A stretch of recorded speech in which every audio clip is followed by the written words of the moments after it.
At this exact second, far beyond the glow of your phone or monitor, your future self is pacing the floor of a dimly lit room, demanding to know why you settled for average when blazing greatness was still an option.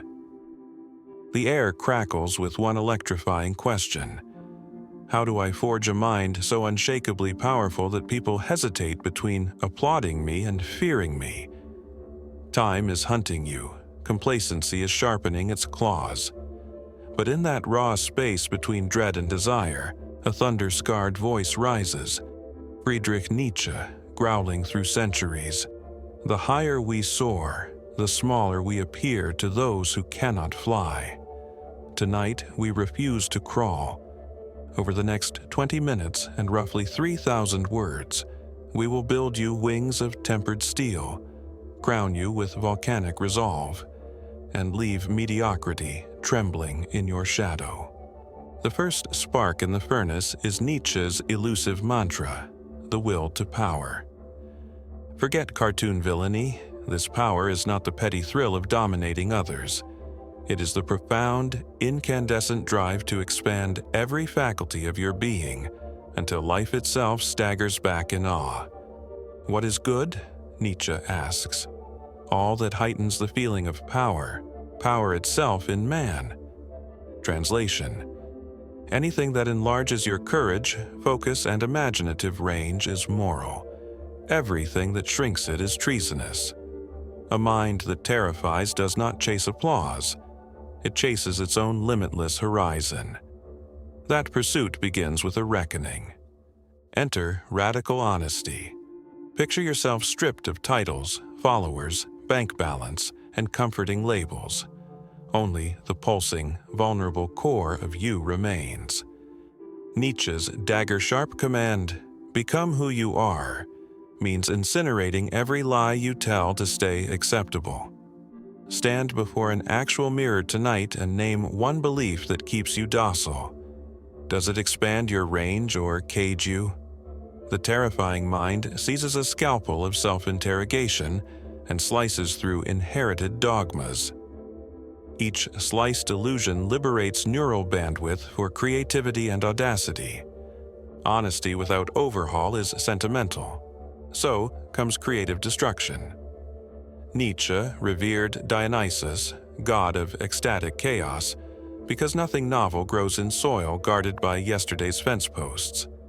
Ask daily, if this routine, friendship, or metric vanished, what fiercer version of me could emerge? When the herd clings, you release. Smash stagnant goals, redesign your workspace, exile gossip from your circle. Destruction evicts the old tenants of your psyche, making room for a cathedral of new possibilities. Now we forge discipline of becoming. Nietzsche's German word werden, to become, rejects static identity. Life is molten, you are the smith. Select a craft, writing code, playing cello, launching startups, and haunt it with monastic zeal. Track deliberate practice like a scientist. Hours logged, errors dissected, micro wins celebrated. Couple this with voluntary hardship. Dawn workouts, cold showers, public speaking nights that leave your heart jackhammering. Each self-elected ordeal announces to your subconscious that comfort is banished, excellence mandatory. Yet discipline must marry endurance, so embrace amor fati, love of fate. While lesser spirits rant, "Why me?" the Nietzschean warrior purrs, "Because adversity recognized my address." Affirm every setback as raw material. Keep a nightly gift from the abyss journal. Betrayal sharpened perception. Illness trained patience. Failure taught pivoting. Over weeks, cortisol alchemizes into rocket fuel. To outsiders, you appear frighteningly calm amid chaos. Inside, you hum with purposeful voltage. Inevitably, you meet the abyss. Nietzsche warns, he who fights with monsters should look to it that he himself does not become a monster. When you gaze long into an abyss, the abyss also gazes into you. Instead of flinching, schedule appointments with darkness. Meditate on your deathbed. Imagine your name eroding from memory. This is not morbid, it's liberating.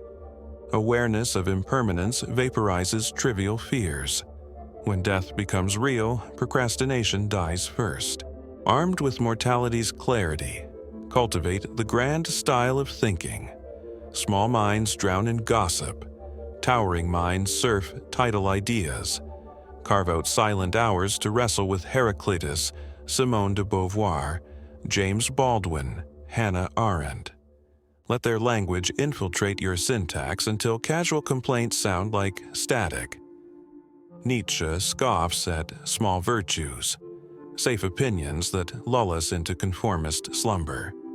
Your conversation must traffic in destiny, responsibility, and the engineering of entire epochs. Yet, terrifying intellects are not heartless. Practice sovereign empathy. Piercing perception frightens because it feels invasive. Wield it ethically.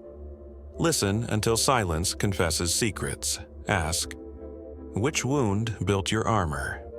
When people feel seen beyond masks, they orbit your gravity, half awed, half unsettled.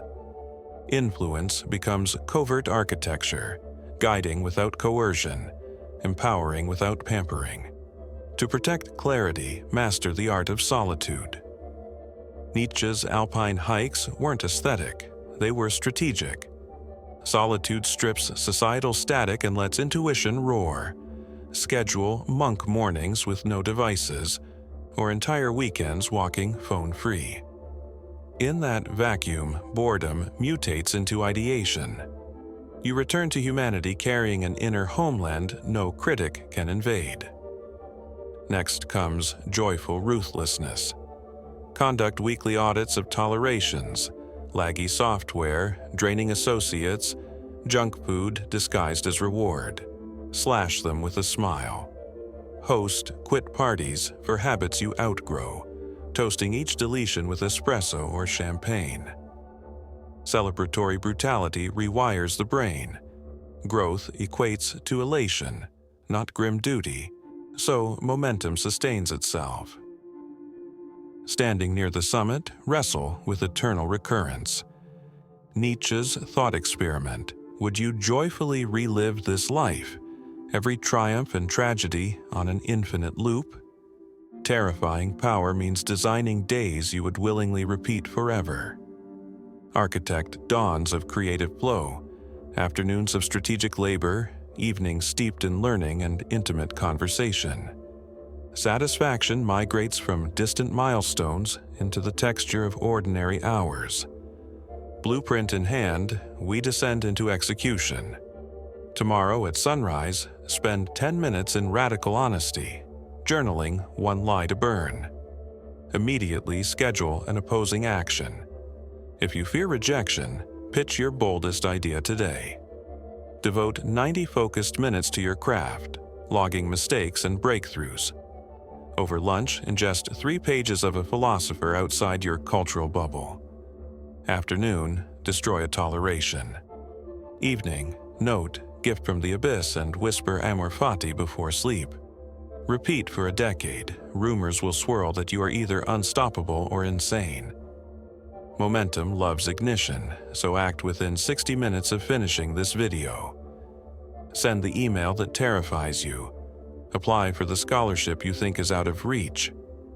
Book the solo journey. The universe rewards velocity. Hesitation invites entropy.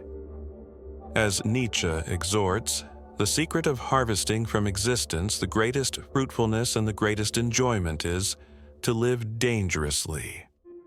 Understand, your rise will disturb. Critics will snipe, arrogant, obsessed. Remember his retort, they muddy the water to make it seem deep. Do not waste a breath defending your clarity. Let outcomes speak in thunderclaps. Every hour you refine your craft is an anvil strike echoing through their doubt. Yet raw power risks rot without transcendent service. Direct your sharpened mind toward a mission larger than ego, mentoring underfunded dreamers, engineering clean energy, writing books that detonate complacency. Nietzsche himself endured loneliness to push thought forward. When your mastery alleviates suffering or ignites potential, people will fear the intensity but crave the light it casts. We close with a challenge. Tonight, before sleep, stare into darkness and declare, I accept responsibility for becoming a blazing example of untamed possibility. Tomorrow you will feel resistance, the old gravity of comfort. Slam it with Nietzsche's hammer. One must still have chaos in oneself to give birth to a dancing star. Chaos is your kiln. Discipline your tongs. Purpose your flame. Strike. One dawn, not far from now, you will stand on a precipice of your own forging. Below lies a trail of molted skins and shattered ceilings. Above, an atmosphere thin with rare possibilities. You will inhale the silence of that altitude and realize the mind you've built is not just strong, it is a lighthouse for daring souls and a storm warning for the timid. People will admire you, envy you, fear you, attempt to label you. Smile. You have obeyed the oldest command carved into the human spirit. Become who you are.